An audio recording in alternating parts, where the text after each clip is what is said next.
El fin de esta charla, que va sobre Marte, pues es que nos pongamos un poco al día de lo que sabemos de este planeta y también de lo que las nuevas misiones nos pueden aportar. Porque da la casualidad de que ahora estamos en un mes muy interesante y es que ha habido dos misiones a Marte que ya han llegado durante esta semana y otra que va a llegar esta semana que entra, el día 18. Y entonces, pues me parecía interesante pues conocer un poco más sobre este planeta. Yo es verdad que no soy ningún especialista en planetas y menos en Marte, pero resulta interesante porque tiene un montón de cosas llamativas, peculiares, y ahora seguramente en los siguientes meses pues vamos a ir descubriendo pues, nuevos hallazgos. Entonces, bueno, si os parece, vamos a hacer un repaso un poco sobre la historia de este planeta y ya al final vamos a hablar de las misiones que hay ahora mismo en movimiento, ¿vale? En activo, para que, como lo iremos escuchando en la tele continuamente, seguro, pues que sepamos un poco de qué va y tengamos más interés, ¿vale?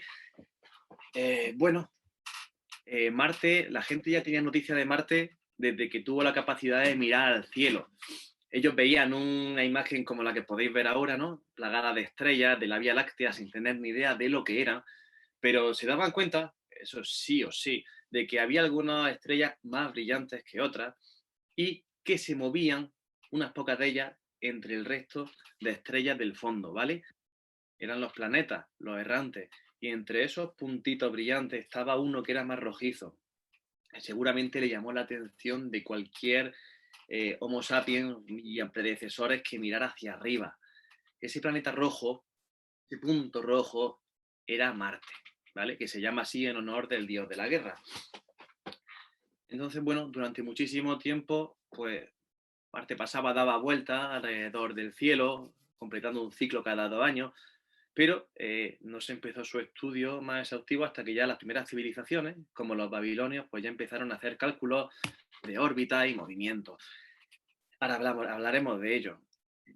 Como sabéis, vivimos en el sistema solar, que está formado por nuestro Sol, nuestra estrella, rodeado por 8 planetas y una serie de cuerpos menores, ¿vale?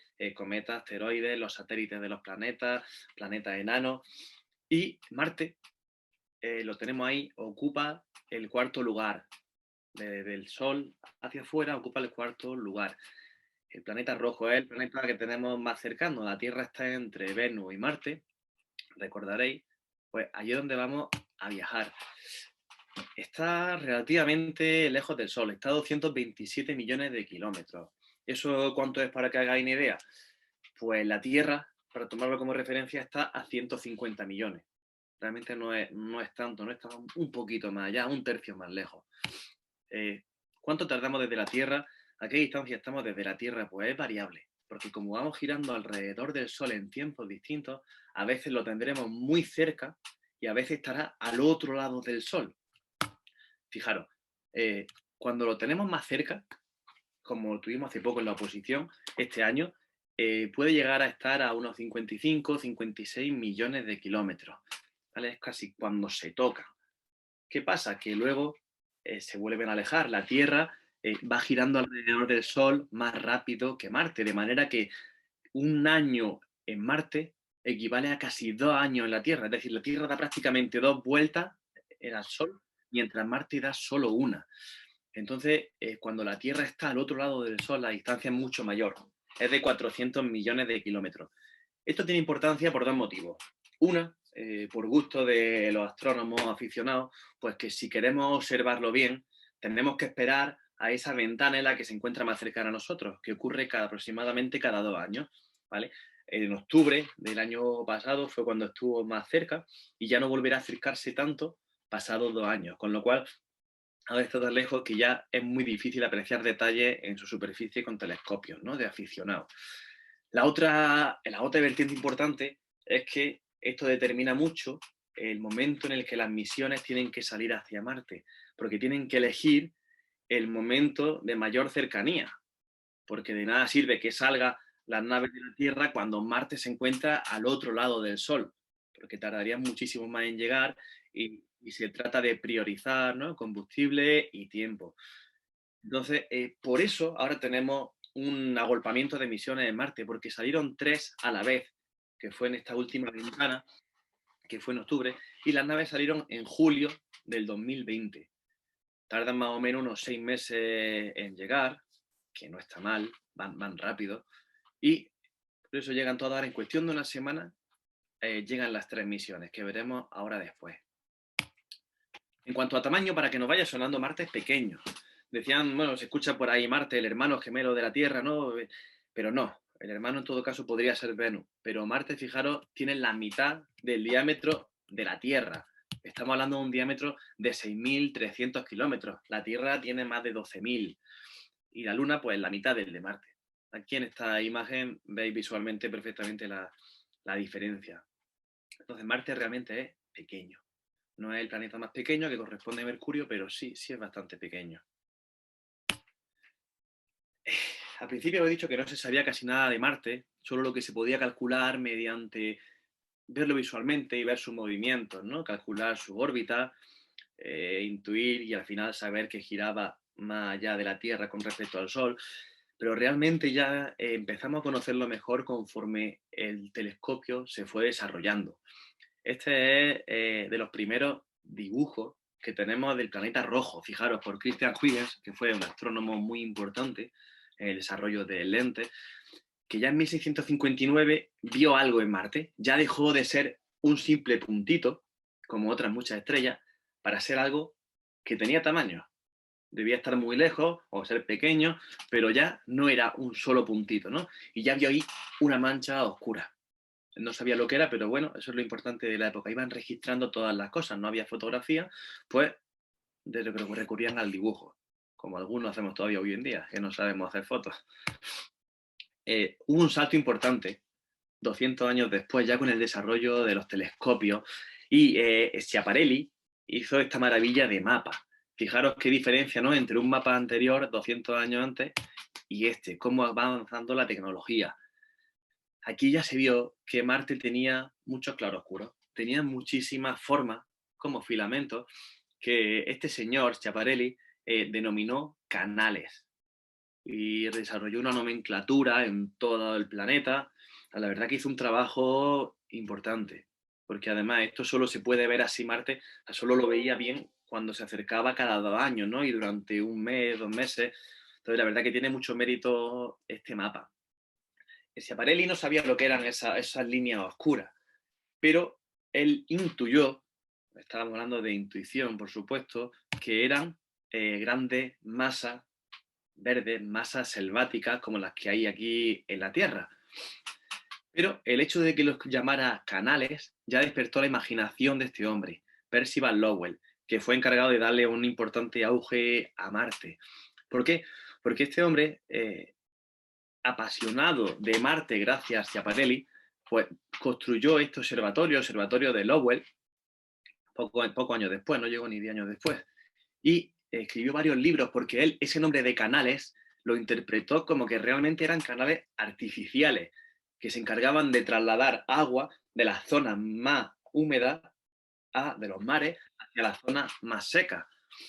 Ya era la especulación máxima, ¿no? El imaginerío más importante. Y este hombre pues escribió muchísimo sobre Marte. Aquí lo tenemos. De hecho, fijaros si se relacionaba su nombre con Marte, que tuvo importancia a la hora de darle un nombre a Plutón, porque a principios del siglo XX se encontró Plutón y se hizo una especie de votación a ver qué nombre le ponían. Había miles de candidatos y al final quedaban unos pocos candidatos y propusieron que se llamara Plutón como el dios de los infiernos, porque además la P y la L eran las siglas de Percival Lowell, ¿no? Fue un hombre que estuvo muy metido y gracias a él, pues, Plutón alcanzó más fama y Marte muchísima. Fijaros el mapa que desarrolló en los siguientes años, ¿vale? Este es de Percival Lowell con su telescopio, que era bien grande. Pues bueno, él dibujó todos esos canales, los nombró, pero no solo eso, sino que apreciaba como de vez en cuando había cambios y a veces parecía que habían construido nuevos canales, nuevos viaductos.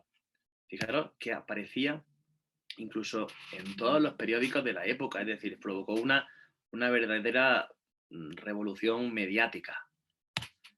Vamos, os voy a enseñar ahora algunas de las portadas de periódicos que había por la época, ¿vale? Fijaros, los marcianos construyen dos inmensos canales, ¿no? Y ponía la comparación del dibujo de antes y de un par de años después y se veían cambios. Claro, los cambios en realidad estaban producidos simplemente o bien porque la atmósfera no era, nuestra atmósfera pues alteraba un poco, distorsionaba la imagen, o incluso podía ser porque en Marte había una tormenta de arena y tapaba algunas zonas oscuras, ¿no? Pero en esa época pues llamaba mucho la atención y estaban totalmente convencidos, una gran cantidad de astrónomos, de que tenía que haber ahí una civilización. Esta era una representación de un dibujo del mismo, de esos canales, de cómo debían ser. Bueno, no se supo nada más prácticamente hasta ya en la época de la exploración, la época dorada de la exploración marciana. El primer paso importante lo dio la sonda soviética Mariner 4, que hizo el primer sobrevuelo sobre Marte, ¿vale? Fue la única manera de ver que allí no había civilizaciones, sino que eso eran, bueno, los filamentos esos oscuros, pues había verdaderamente diferencias de color entre una zona y otras veces era la propia mente la que conectaba unas zonas oscuras con otras por medio de líneas.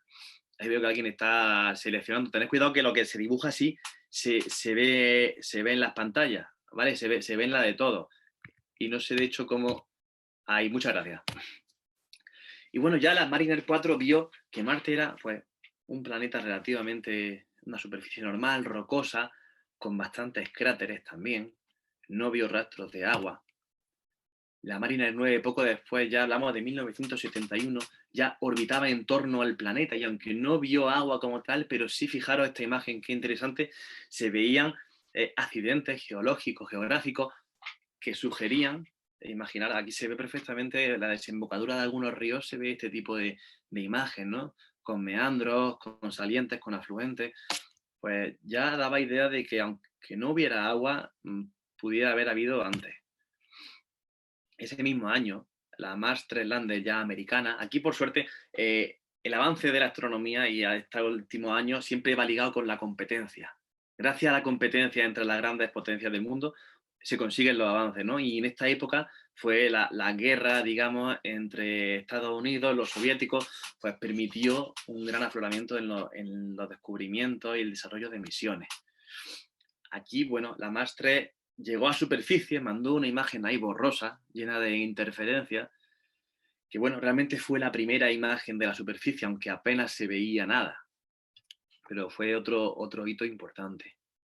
Poco después ya, fijaros qué cambio, ¿no? 5 años después, las Viking 1 y 2 nos enseñan un planeta completamente definido. Y fijaros qué interesante, ¿no? En esa época esto sería una maravilla. O sea, que de repente pudieran ver un planeta con esa calidad, un planeta que se veía pues rocoso, con mucha arena, arena rojiza, ¿vale? Por el óxido de hierro. Y bueno, fueron enseñando una serie de fotos que nos permitieron conocer desde un primer plano a nuestro planeta vecino. Se vio que también había escarchas, porque Marte también tiene una inclinación parecida a la de la Tierra, que hace que tenga estaciones más largas, más lentas que la Tierra, pero también la hay. Luego hablaremos también de ello. Pasan los años y la cosa va avanzando. No tan rápido como al principio, pero avanza.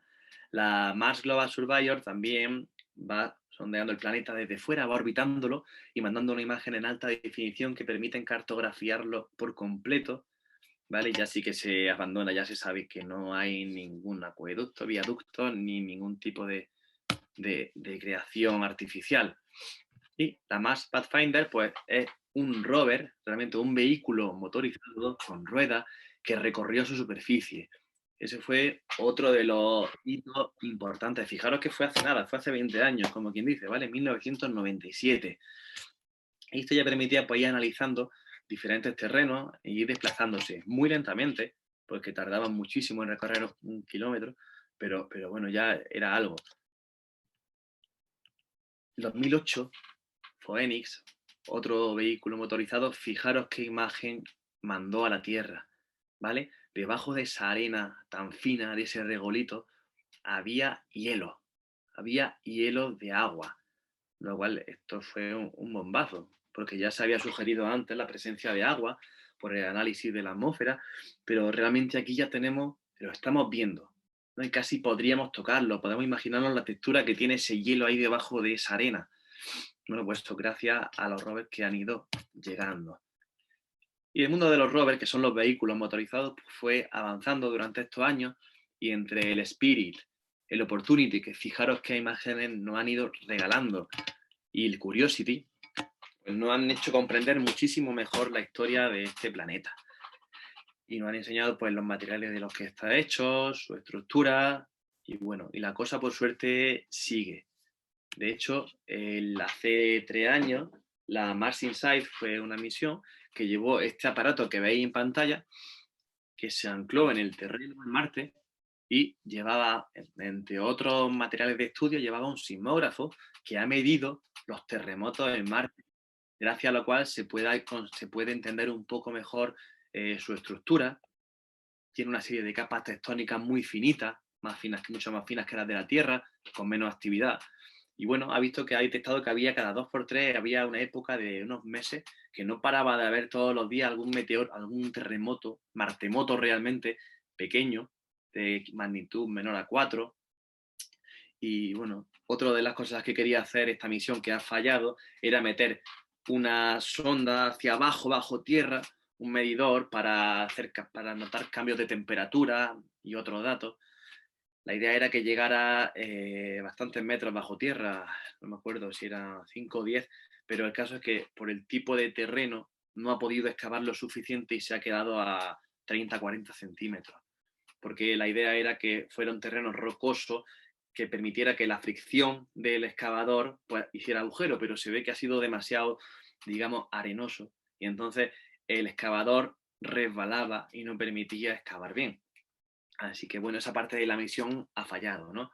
Por otro lado, también se ha grabado literalmente el sonido del viento en Marte, se ha estudiado su velocidad y algunas cuestiones atmosféricas y meteorológicas interesantes. Así que tampoco se puede dar por perdida la misión.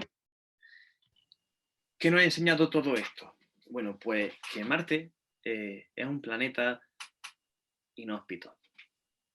Tenemos muchas ganas de ir allí a colonizarlo, pero es inhóspito.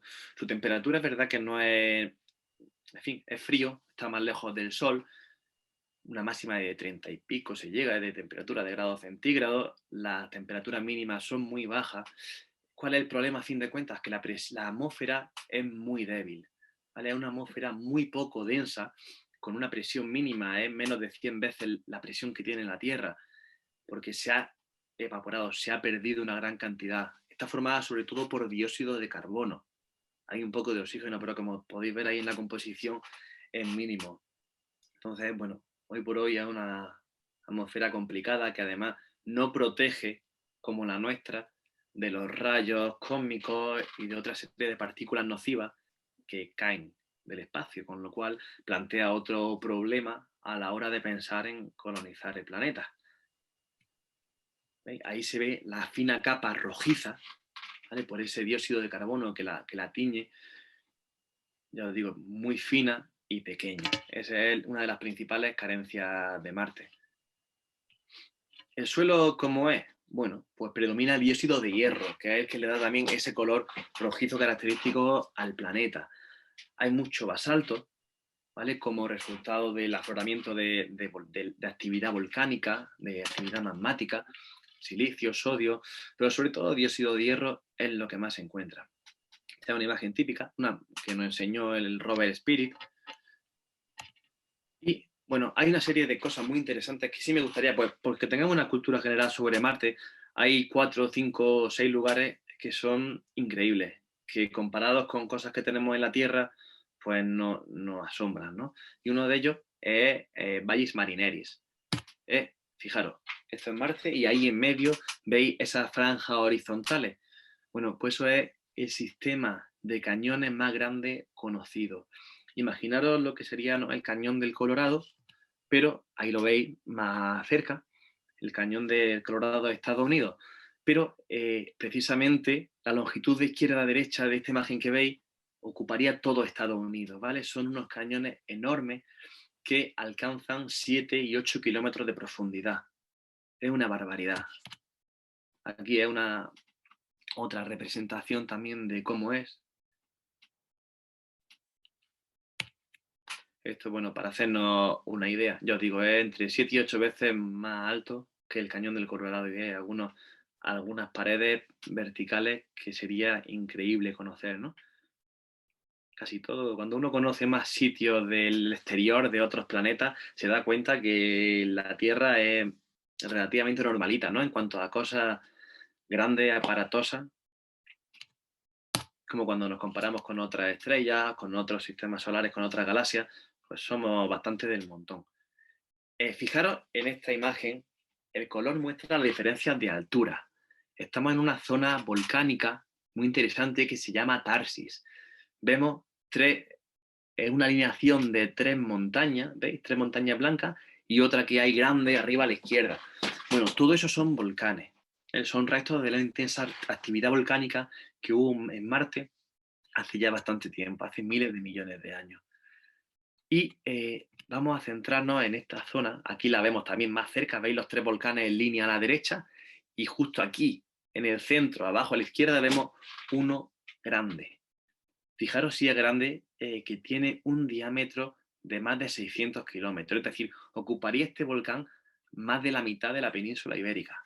Y la altura, eso parece grande, la altura, comparado con el nivel base de Marte, es de más de 22 kilómetros.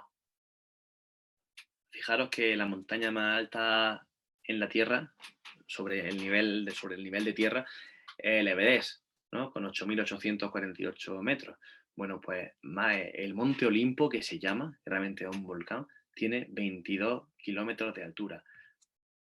Ahí se ve. En realidad, si estuviéramos ahí, no apreciaríamos tanto la altura, porque fijaros que es tan enorme, tiene un diámetro tan grande, tan ancho, que la pendiente no es tan grande. Entonces, la cima se perdería más allá del horizonte y no notaría sensación de ser esa barbaridad, ¿no? Tan alta. Como comparación, como os decía, fijaros, el Monte Everest se queda, no llega, vamos, es un tercio del Monte Olimpo. Y el Mauna Kea, que es más alto que el Everest si consideramos su nivel por debajo de agua también, de donde nace, también se queda en nada. Los otros tres montes de Tarsis, los otros tres volcanes que había, también son enormes, ¿vale? Superan muchos de ellos al monte Everest. Como digo, las cosas de casa se quedan un poco pequeñas cuando uno se fija afuera. Ahí lo veis. De hecho, con un telescopio bueno, si alguien de aquí sabe hacer fotografía, se puede fotografiar y si el telescopio es muy bueno y tenemos unas condiciones de atmósfera, incluso se puede ver. Y fijaros que en esta imagen vemos también algo llamativo, ¿no? Vemos, hay una zona blanca arriba en el polo norte marciano, que efectivamente es como los polos norte terrestres, estamos viendo hielo, ¿vale? Hielo de agua. Hielo que además podemos ver por el telescopio sin mayor problema. Esta placa polar, va cambiando con las estaciones también, y sobre todo de hielo de agua y también de dióxido de carbono. Pero realmente hay agua, como os digo, es decir, en Marte hay mucha agua. El problema es que o está evaporada o está congelada. La única esperanza, como se viene descubriendo, es que haya grandes reservas de agua bajo tierra, ¿vale? Alejadas de la superficie y así pueda permanecer en estado líquido. Pero hoy por hoy, la mayor parte del agua que conocemos se encuentra en forma de hielo. Fijaros, esta ladera, esta imagen se obtuvo hace unos cuantos años, desde el aire, en una sonda, y se veían esas franjas que vemos, esas líneas, aparecían y desaparecían, volvían a aparecer y se iban otra vez. Y lo que era una muestra de agua, ¿vale? De agua que pasa por debajo y según la estación pasa más o pasa menos, y entonces por capilaridad asciende y se plasma, humedece, digamos, la ladera de esa montaña. Todavía falta, bueno, lo ideal sería llegar allí con un rover y analizarlo in situ y tener más datos, pero esto nos muestra que es un planeta relativamente vivo y que aunque poco, pero agua hay. Sabemos que agua hay, agua líquida por debajo tiene que haber muchísima. Esta otra imagen, fijaros, es un corte en una ladera por imagen por radar, que el color azul es hielo de agua y forma una capa, como si fuera una capa freática, ¿no? Perfectamente definida, lo dicho, bajo tierra.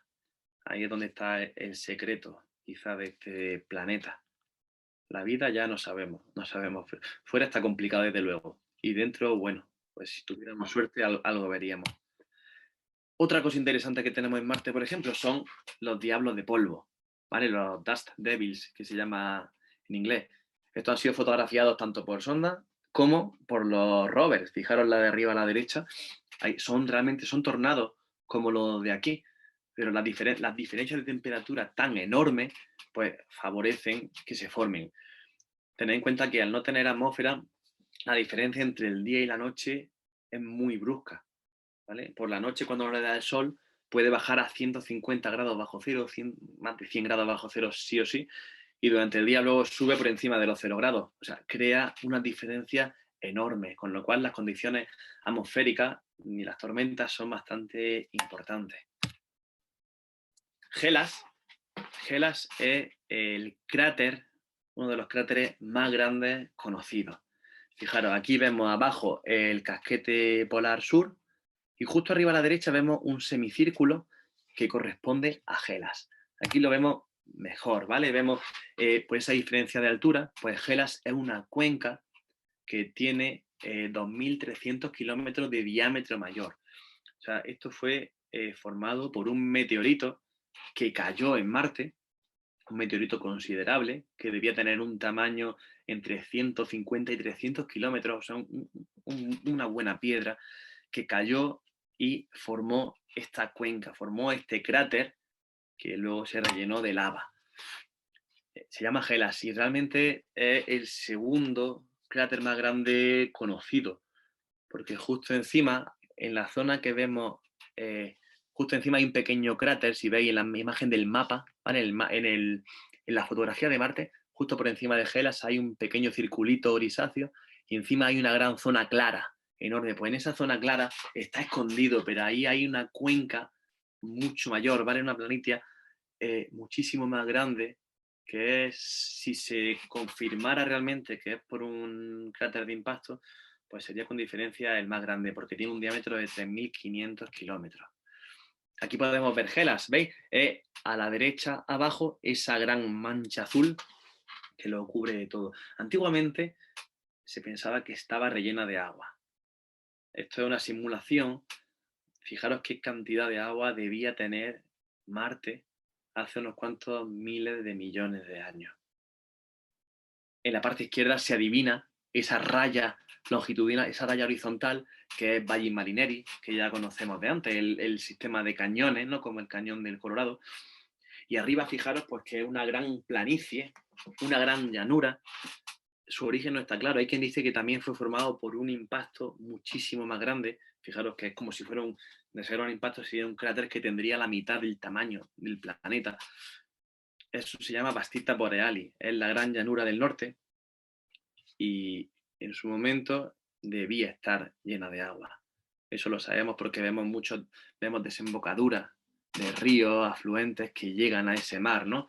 Y las misiones que han llegado allí y han tocado tierra, pues han encontrado, bueno, además de biomoléculas, es decir, moléculas que podrían dar lugar, podrían ser restos de haber formado vida o que en un futuro podrían dar vida, también han encontrado restos de minerales cuya naturaleza, cuya existencia solo puede deberse a que exista agua.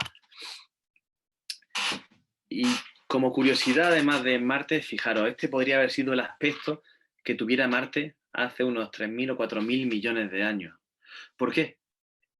Esto se explica por la existencia de sus lunas. Marte tiene dos lunas principales, dos lunas, ¿vale? Son muy pequeñitas. Deimos, es la más pequeña de todas, y Phobos. Y realmente, ¿qué tiene que ver esas lunas con ese sistema de anillos? Pues inicialmente se pensaba que esas lunas podrían haber sido recogidas por Marte, que originalmente fueran asteroides que flotaban por el sistema solar y Marte con su gravedad las atrajese. Sin embargo, los estudios posteriores de su estructura y composición han visto que son muy porosas.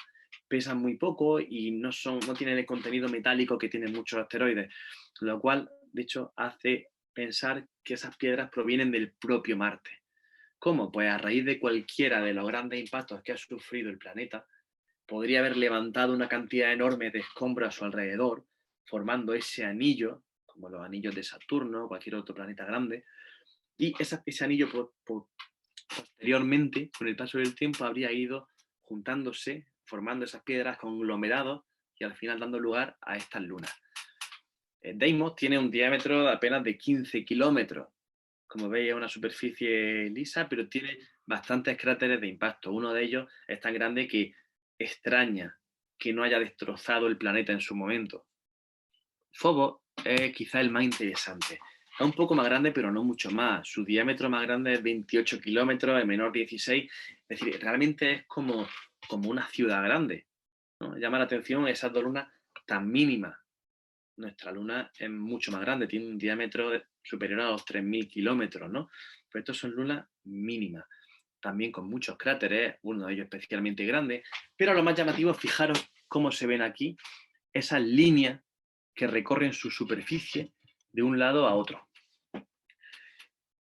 Esas líneas están formadas por multitud de cráteres pequeños y el origen parece que tiene mucho que ver con el bombardeo de meteoritos que cayó en Marte hace 4.000 millones de años. La idea de esto es muy sencilla. Este Phobos está muy cerca de Marte. Entonces, cuando cae un gran meteorito en Marte, levanta una gran cantidad de piedras, de escombros hacia arriba, y esas piedras que caen hacia arriba, que van hacia arriba, acaban golpeando el satélite, golpeando su luna Phobos. Y entonces dejan esas estelas, esas líneas que prácticamente recorren toda su superficie. De hecho, estudiando sus líneas se estima que se han formado no por un impacto en Marte, sino entre 20 y 22 impactos en un lapso de tiempo más prolongado. Estas lunas se pueden ver con telescopio, pero es complicado. Es complicado porque Marte brilla muchísimo y ellas brillan menos y no se suelen alejar mucho del planeta. Entonces, es difícil. Se puede, pero hace falta que esté la atmósfera muy bien. Y bueno, y ya nos metemos de lleno en las misiones que van a llegar aquí y algunas que ya han llegado. Vamos a empezar con la primera que llegó el otro día, el 9 de febrero. La Hope, la misión de la esperanza de los Emiratos Árabes, Al-Amal se llama. Salió en julio y llegó el 9 de febrero. Es la primera vez que este país, que los Emiratos Árabes, han llegado a Marte. Es un país que está también cogiendo fuerza en este mundo. Y esta sonda, la sonda Hope, lo que no va a llegar en sí, no va a atracar en el planeta, no va a aterrizar, sino que lo va a rodear, va a hacer sobrevuelo y va a estudiar desde la altura su atmósfera. Tiene una serie de cámaras de una calidad muy buena y una de sus principales funciones va a ser estudiar los movimientos de aire y el clima que está en las capas bajas y medias de su atmósfera. Algo que todavía no se conoce en condiciones. Va a analizar temperatura, nubes, la presencia también de algunos elementos químicos, ¿no? Si hay ozono, vapor de agua, si hay cambios estacionales de estos elementos. Entonces, bueno, el estudio de la atmósfera pues es algo fundamental a la hora de conocer el planeta y va a aportar datos seguramente muy interesantes.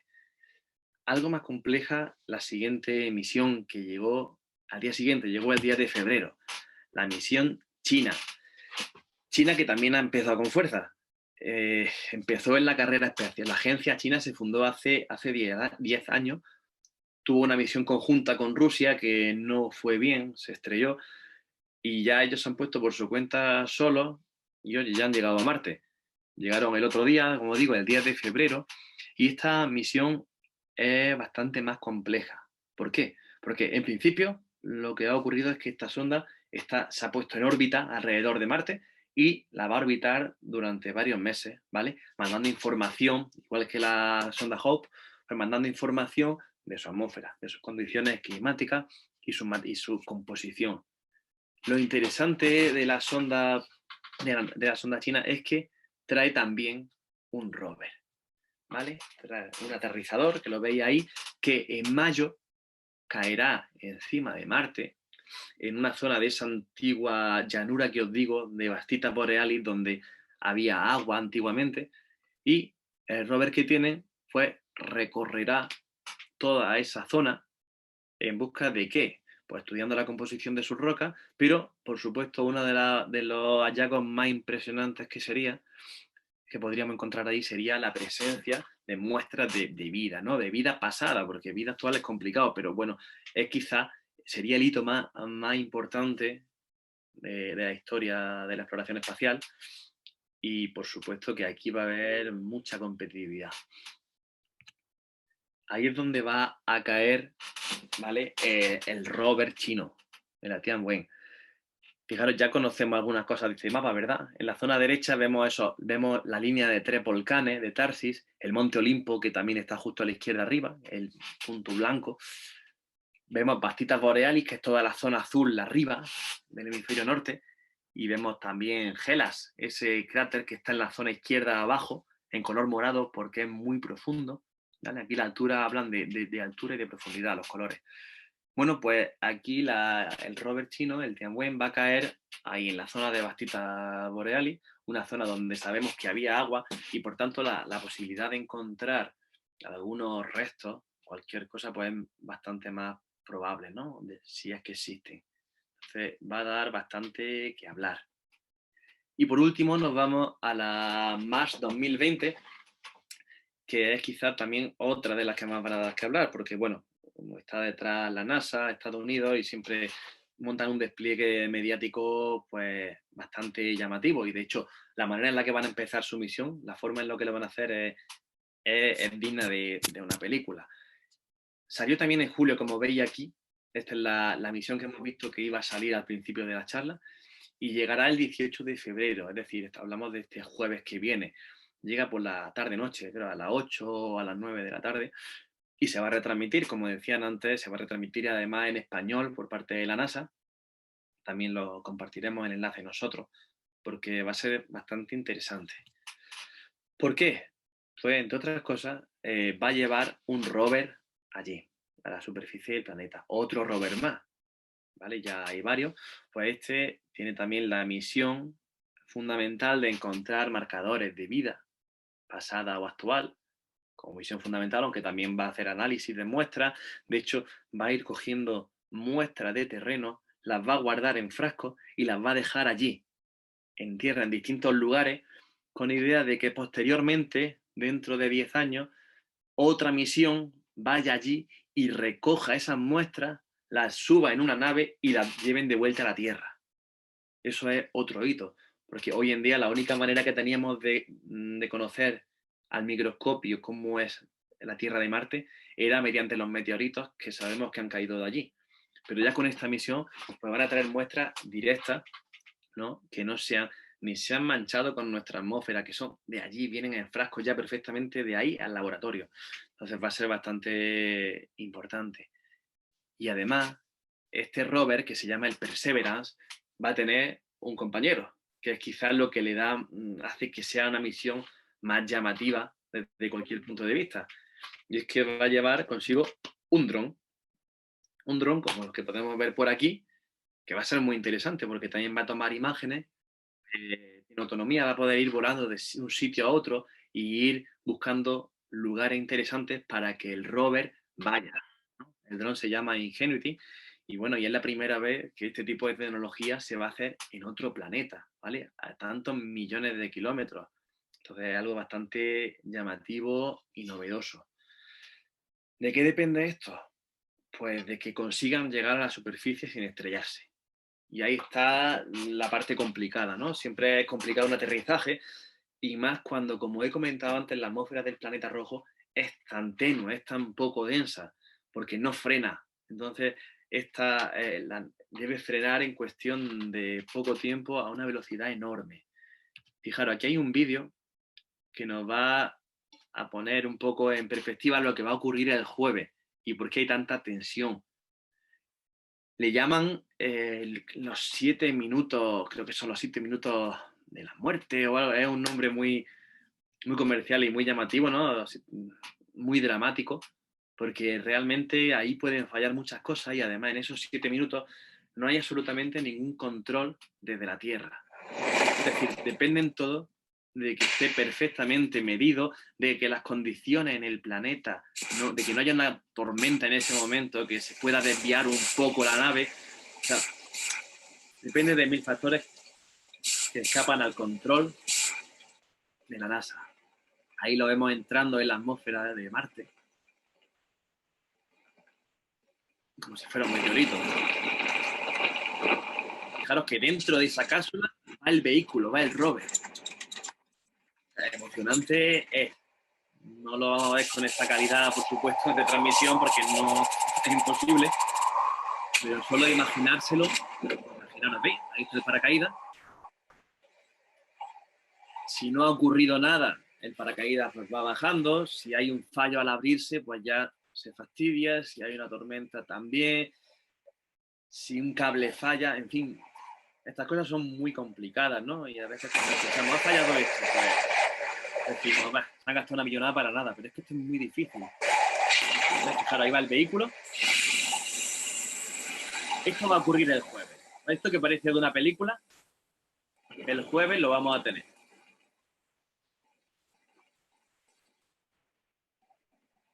Esto, digamos, es una especie de transporte que se encarga de llevar el rover hasta una zona concreta. Ahora veremos qué zona es. Y cuando se acerque lo suficiente, lo descuelga. Y esto sin ningún control a la distancia ni nada. Aquí este vehículo se aparta para no obstruir el camino ni molestar luego en las siguientes excursiones del Perseverance, que aquí lo vemos. Es un todoterreno realmente, con esas 6 ruedas y puede subir y hacer cualquier cosa. Y dentro tiene una serie de instrumentos, de análisis, lleva sensores del tiempo. De hecho, España ha participado con un instrumento, es una estación meteorológica, que también va a dar datos importantes. Esta es la parte del Perseverance, pero es que conforme aterrice, se pone en juego la segunda parte, que es la que os decía del dron, que se llama Ingenuity. Ahora lo vamos a ver aquí.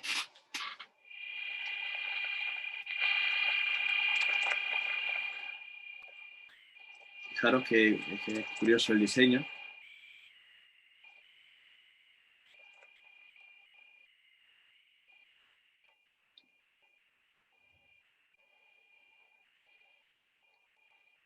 Marte ahora mismo está orbitada hay varias misiones alrededor, varias ondas que, bueno, de vez en cuando seguramente nos mandarán alguna imagen, ni de lejos se va a ver definición, ¿no? Se van a ver un puntito metálico por allí que va a ser el rover. Pero bueno, las mismas cámaras que lleva el rover, que lleva 20 y tantas cámaras, pues seguramente van a documentar esto muy bien.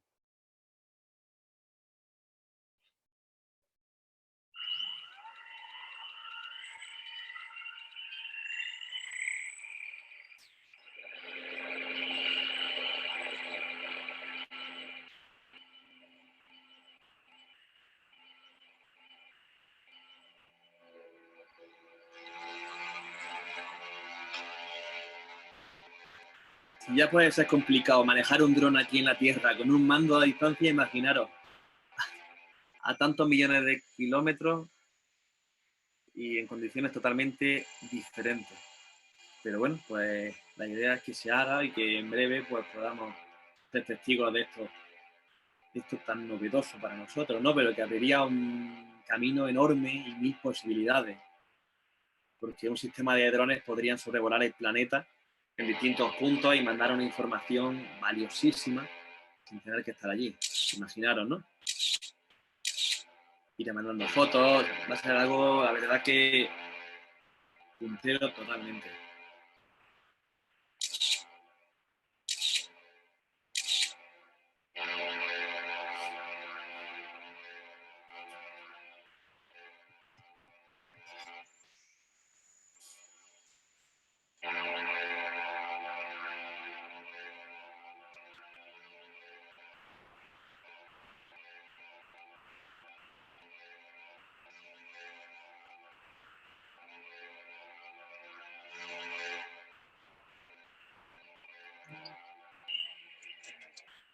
aterrizará y cuando haga falta volverá a despegar si todo va bien y a seguir encontrando lugares interesantes. ¿Dónde va a aparcar, dónde va a aterrizar esta misión? Pues fijaros, nos acercamos a Marte, giramos aquí, viramos hacia la izquierda y llegamos hasta una gran cuenca de impacto que se llama la cuenca Isiris, que es esta que tenemos azul en medio. Pues fijaros con qué precisión se mueven estas cosas, que está ya todo programado para que aterrice, amartice en ese cráter que tenemos en ese circulito, ¿vale? Que se llama el cráter Yesero. En esa minúscula porción, que en realidad tiene casi 50 kilómetros de diámetro, va a aterrizar. Porque es interesante, fijaros, en este círculo verde muestra el área de posible aterrizaje. Y si no no hay nada importante, va a llegar ahí. Pues este cráter se formó hace mucho tiempo y luego se rellenó de agua. Y hay un sistema fluvial, lo vemos aquí en el lado izquierdo, veis ahí arriba a la izquierda hay una especie de río que va descargando y va descargando en este cráter que se convirtió en un lago, ¿vale? Formó un delta que lo podemos ver ahí. ¿Esto qué significa? Pues que si va todo bien, ese rover va a analizar un terreno donde hubo agua, donde había movimiento, había depósitos que venían de arriba, de la zona de la izquierda de la montaña hacia el delta, y las posibilidades de encontrar restos de vida son las máximas posibles. Aquí, como todo, pues depende de 1000 factores, pero si la ha habido ahí, tiene la capacidad de encontrarla, ¿no? Y va a ser una de las cosas más importantes.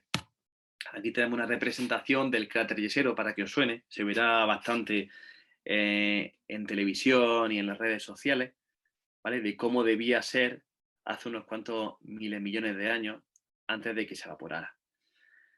Y bueno, y estas son las 3 misiones que tenemos ahora mismo más candentes y que vamos a poder ver cómo evolucionan en las siguientes semanas, meses y a veces años tardan en analizarse los datos que aportan, ¿no?, estas misiones.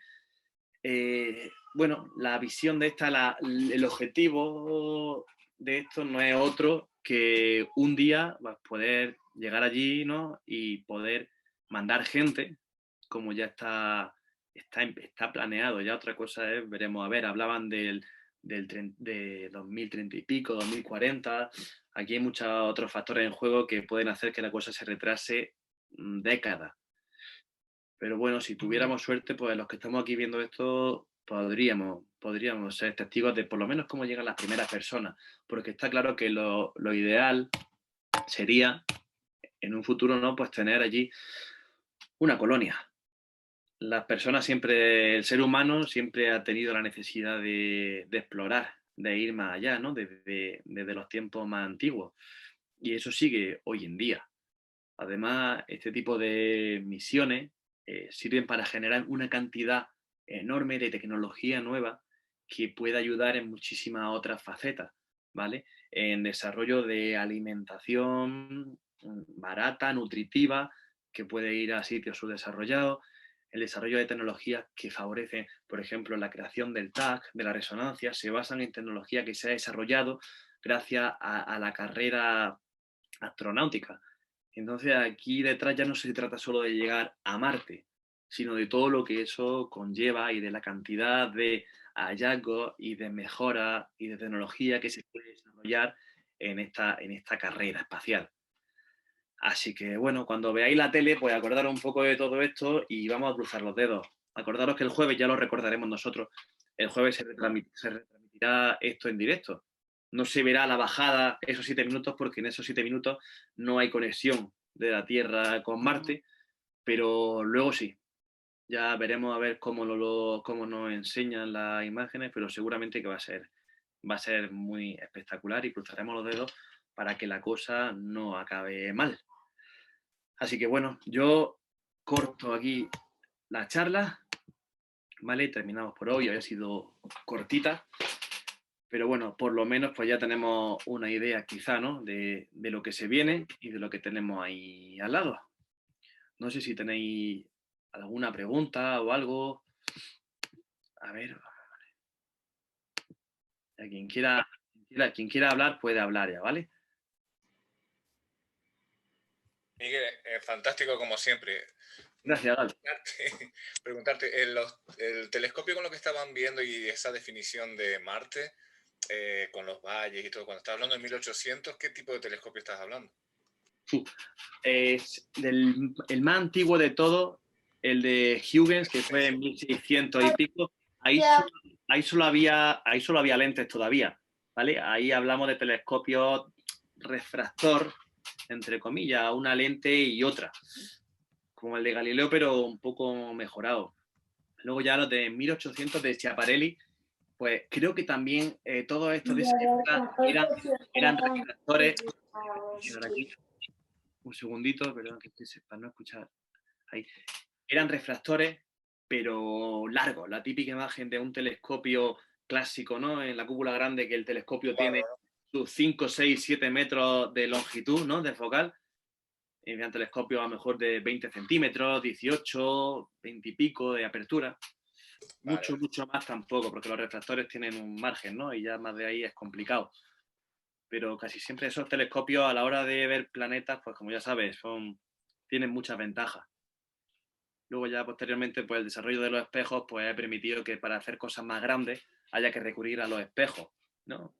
Ya hablamos de telescopios, reflectores, pero en su época lo que más había antes era lentes. Es que me llama mucho la atención los dibujos y la calidad de los dibujos en relación a lo asertivos que son, lo reales que son, ¿no? Cómo Sí. se ven.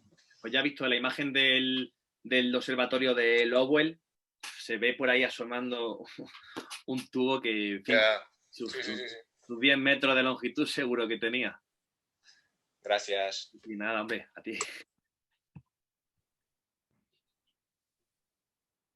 Ya está por aquí. Está poniendo Fernando, que nos comparte en el chat un canal español de YouTube dedicado a Marte, Crónicas Marcianas, con noticias semanales sobre Marte y el sistema solar, con imagen en alta definición, y va a retransmitir en directo el aterrizaje de la Perseverance. Muchas gracias, Fernando. Lo tendremos en cuenta. No lo tenía yo visto, pero es interesante, sí. Miguel Ángel, ¿me escuchas? Sí. Sí, que este canal está muy bien. Este se llama Crónicas Marcianas, no tiene nada que ver con el programa de hace unos años que había del Pepe Navarro que está fenomenal. Te cuelga este hombre, el que lo hace, te cuelga todas las semanas noticias y resultados de investigaciones que los distintos rovers van haciendo de Marte. Y la verdad que está muy bien. Y van a retransmitir, basándose en la retransmisión de la NASA, pues también van a hacer ellos una retransmisión en directo a través de esta página. Qué bien. Sí. Pues muchas gracias, Fernando. Lo guardamos. Sí. Lo compartiremos también porque, hombre, tiene muy buena pinta. Iremos echando un vacío. Yo la verdad que no lo conozco, pero... Yo hace unos meses que le sigo y todas las semanas te manda, si te suscribes, te manda un aviso y suele colgar vídeos de 5 o 6 minutos que se llama así, Noticias de Marte. Pero viene muy bien. Vamos, algunas veces tengo que ver 3 y 4 veces el vídeo porque no me entero de la mitad, es bastante técnico. Sí. Algunas veces. Pero en general muy divulgativo y merece la pena. Sí, pues seguirlo. Muchísimas gracias por decirlo. Vamos, te aseguro que lo vamos a tener en cabecera. Sí, Oye, Miguel Ángel, el interés que tenga el hombre de llegar, como has dicho, las condiciones tan duras que hay en Marte, el interés real de todo este esfuerzo y llegar allí, porque luego realmente el agua sí está subterránea, pero bueno, las condiciones son verdaderamente difíciles. ¿Cuál puede ser el motivo último de tantísimo esfuerzo? Porque luego realmente no es que sea un planeta que, como el nuestro, lleno de vida, lleno de agua, en fin, que es bastante duro, ¿no? Entonces, algunas veces me llama la atención del esfuerzo y más lo que se prevé, que de aquí para adelante va a ser emocionante toda la carrera espacial en relación con Marte. Sí, es verdad que la pregunta tendrá muchísimas respuestas, ¿no? Porque objetivos hay muchos. Es verdad que hay unos pitos, pero quizás a día de hoy, viendo lo que tenemos en el sistema solar, pues es la apuesta, digamos, lo más cercano y, entre comillas, aunque no sea habitable, pues la construcción de una colonia cubierta, ¿no? Grandes cúpulas o incluso bajo tierra. Es decir, es quizá el único escape que tendríamos si hubiera un problema serio en la Tierra, porque ¿a dónde te vas si no? A las lunas de Júpiter y Saturno que tienen océanos, pero ya tienes que excavar 10 kilómetros bajo esa corteza, ¿no? Y llegar a un sitio relativamente más ameno para la vida. Y Venus, Mercurio no podemos, es que casi nuestra única salida son colonias o en Luna o en Marte. Luego, aparte, por supuesto, hombre, quien llegue allí primero, eso es un prestigio, ¿no? Aquí no deja de ser también carrera de poder. Es decir, aparte de todo lo demás, de los avances en 1000 esferas y la supervivencia futura de nuestra especie, pues hay mucho tema de poder y ser el primer país que llegue, los primeros que hagan esto, lo otro. Pero realmente nuestro único sitio en un futuro, si yo qué sé, di que viene un asteroide por H o por B que cada X millones de tiempo llega a la Tierra y destroza todo, pues bueno, aunque tarde 100 millones de años en llegar, pues si todavía las personas siguiéramos vivas, pues tendríamos un posible lugar donde medianamente continuar la especie, ¿no? Siempre y cuando tengamos allí generación de oxígeno, desde hace falta muchísima más tecnología. Tenemos que tener la capacidad de transformar el gas de Marte en oxígeno o crear aire como el nuestro a partir de otros elementos, saber explotar bien lo que tiene, es decir, es complicado. Pero bueno, supongo que será una manera de empezar y pensando en un futuro, pues cuando haya más tecnología, sí se podrá hacer algo allí. Quizás no caminar por la superficie, porque eso ya es complicado, porque ya no solo es terraformarlo, ya no solo es transformar dióxido de carbono en oxígeno, en nitrógeno y hacerla hábil, sino que hay tan poca atmósfera allí, es tan poco densa, que es muy complicado, porque allí la cantidad de moléculas de aire que pueda haber más pesadas se pierden. Se pierde, el planeta no es capaz de retenerla, ¿no? Es muy difícil. Y hoy por hoy no hay ninguna posibilidad de vivir allá encima, pero bueno, más adelante somos una civilización muy joven todavía y que sabemos lo justo. Entonces, bueno, una vez que sepamos llegar, supongo que poco a poco se irán desarrollando más tecnología y tendremos más medios para hacer algo por allí. Sí. Muy bien, gracias Miguel Ángel. Nada, Fernando. Veo por aquí también otra pregunta de jerryviaja.com. Pregunta que si las 3 misiones están coordinadas para trabajar conjuntamente de alguna forma. En principio son independientes todas. Lo que pasa es que luego allí en Marte hay ahora mismo varios dispositivos orbitándolo y no dejan de poder servir unos a otros para apoyarse, para coger imágenes, ¿no? A lo mejor la sonda árabe, Alamal, es capaz de fotografiar al rover del Perseverance y sugerir algunas cosas o encontrar un punto de interés. Entonces, en principio, no hay, hasta donde yo sé, no hay ninguna red de ayuda entre ellos, de colaboración. Indirectamente, pues puede ser complementario en muchas cosas, ¿no? Al final, todas las misiones que hay allí son complementarias y lo que una no ve lo puede ver otra y se te puede apoyar en datos de la otra. Preguntan que si el dron será dirigido por un humano o automático. Pues buena pregunta, la verdad que no lo tengo claro. Me he hecho esta pregunta también al verlo ahora en pantalla y no te puedo responder. Yo daba por sentado que se controlaba en cierta medida desde la Tierra. Imagino ¿Vale? que es automático, Miguel. Imagino que va a ser automático, porque la latencia que tienen es mortal. Entonces, imagino que estará muy planificado. Se hace ya en tierra, allá en la Tierra ya se hace eso, más o menos estoy en el mundillo ahora metido. Sí. Y se hace automáticamente ahora en la Tierra con una precisión absoluta. Y imagino que allí será igual. Generan su plan de vuelo como si fuera el Google Maps, por decirte algo. Y a Sí. partir de coordenadas y posicionamiento óptico, radar, pues se va a ir moviendo. Vamos, yo imagino, sobre todo por el problema de latencia, es lo que te digo, no creo que sea desde aquí. Pues además, viniendo de ti, Gaby, que maneja el helicóptero, me fío más. Sí, no, además que es un desarrollo muy interesante aerodinámicamente, porque por lo que decías tú, por la densidad de aire que hay, la calidad del aire que tiene, los vientos que tiene. Hoy tuve ocasión de ver el vídeo que decías del viento de Marte en Facebook, que te lo iba a pasar y al final no lo he encontrado. Y sobre todo eso, el desarrollo de palas y de velocidades de rotación, pues ha sido espectacular, vamos, es una pasada. Sí. Pues muchas gracias, Gaby. Ya.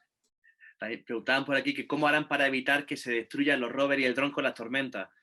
Pues ahí está uno de los elementos aleatorios que tenemos aquí que puede hacer que todo se venga abajo rápidamente. Nada impide que haya una tormenta, o una tormenta de arena, de polvo, como la que hubo hace 2 o 3 años, que no dejaba ver absolutamente nada en el planeta, que lo cubrió por completo y dejaba los paneles solares inservibles. Pues también puede ocurrir. O sea, lo complicado de estas cosas es que, bueno, hay que cruzar los dedos realmente, ¿no? El rover chino dice, sí, Maretiza aterriza en mayo. Va a estar orbitando alrededor estos 3 meses y observando, y en principio, bueno, tienen pensado aterrizar en Utopia Planitia, que es la zona esa donde había antiguamente agua, pero esta pensada podría cambiar si encuentra mientras tanto datos o algún otro lugar. Así que sí, en mayo habrá otra parte interesante en este planeta, que será la llegada de China a la superficie. Y aquí hablan también que por qué la misión de Mars 2020 no se trae las muestras de rocas que va a recoger y hay que esperar 10 años.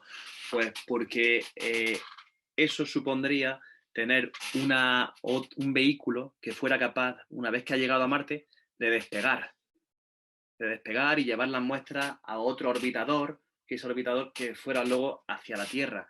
Es decir, hacía falta otro dispositivo completamente nuevo y muy complejo, porque imagínate, ya no es solo que aterrice el vehículo con el rover allí, sino que tendría que aterrizar el despegador, ¿vale? Perfectamente, un sistema que luego tenga capacidad de despegar con las muestras, engancharse a un orbitador como la Estación Espacial Internacional que tenemos aquí y de ahí mandarlas para la Tierra.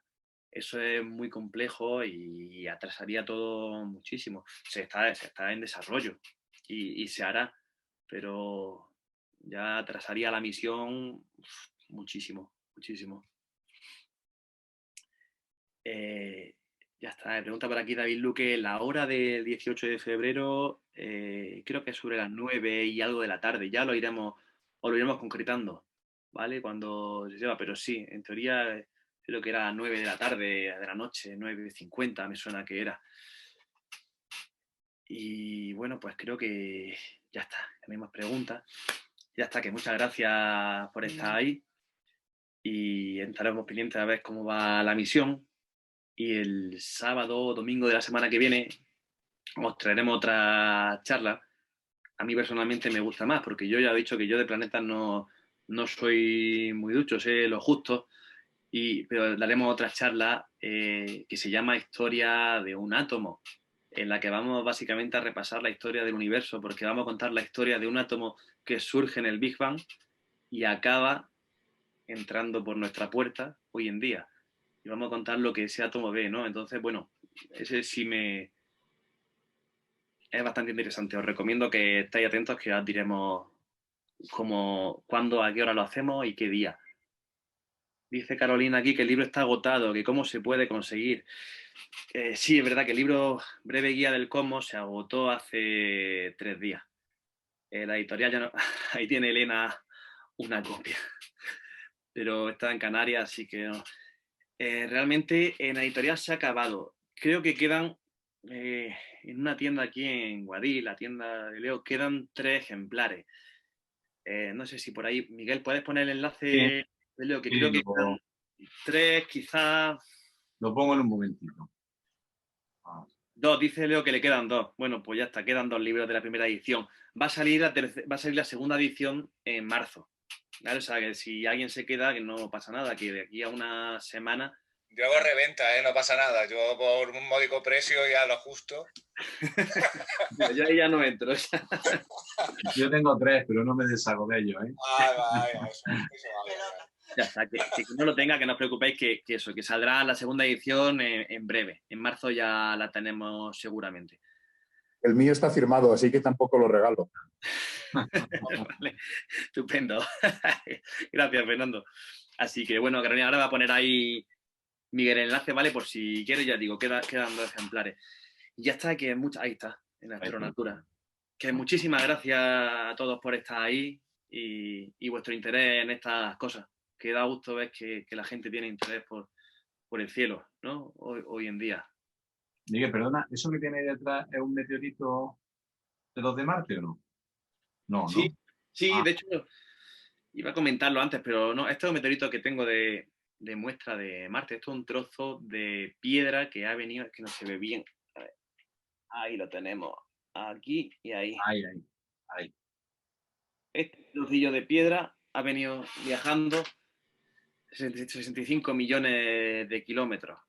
Y bueno, hay varios meteoritos marcianos que han caído en tierra, se han fragmentado al llegar y hay bastante. De hecho, nosotros tenemos algunos listos para poner a la venta, pues si a alguien le interesa, ya lo pondremos en el Facebook, porque, hombre, es llamativo decir que poder asegurar que tiene entre tus dedos un trozo de un planeta, ¿no? De planeta rojo, es llamativo, aunque sea una piedra así, de medio centímetro. Tenemos otra de 2 para el complejo, para el museo del complejo astronómico, un poquito más grande, pero la verdad que llama mucho la atención y es fuerte, vamos, cuando lo coges en la mano sabiendo lo que es, pero bueno, ya pasaremos enlaces, ¿vale? De la tienda cuando la tengamos bien operativa, por si alguien quiere.